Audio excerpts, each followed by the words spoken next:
ವಜ್ರ ಬಲ್ಲಾಳರಾಯ ಸೋಗೆ ಬಲ್ಲಾಳರಾಯ ಕತ್ತಿಗಲೆ ಬಿತ್ತಿ ಹೋದ ವಂಶಾದವನು ಈ ಸೀಮೆಗೆ ಶಿವ ನೀಡಿದವರವೋ ಈ ಊರಿಗೆ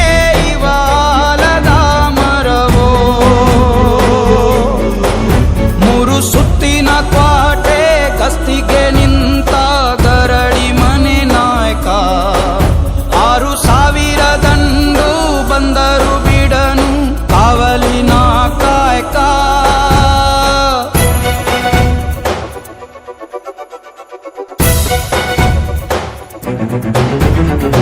ಏಳು ಏಳೆಡೆಯ ಸರ್ಪ ಬಂದು ಕುಂತೈತೋ ಯಪ್ಪ ನಮ್ಮ ಹುಲಿಯೂರು ದುರ್ಗ ಕಾಯೋ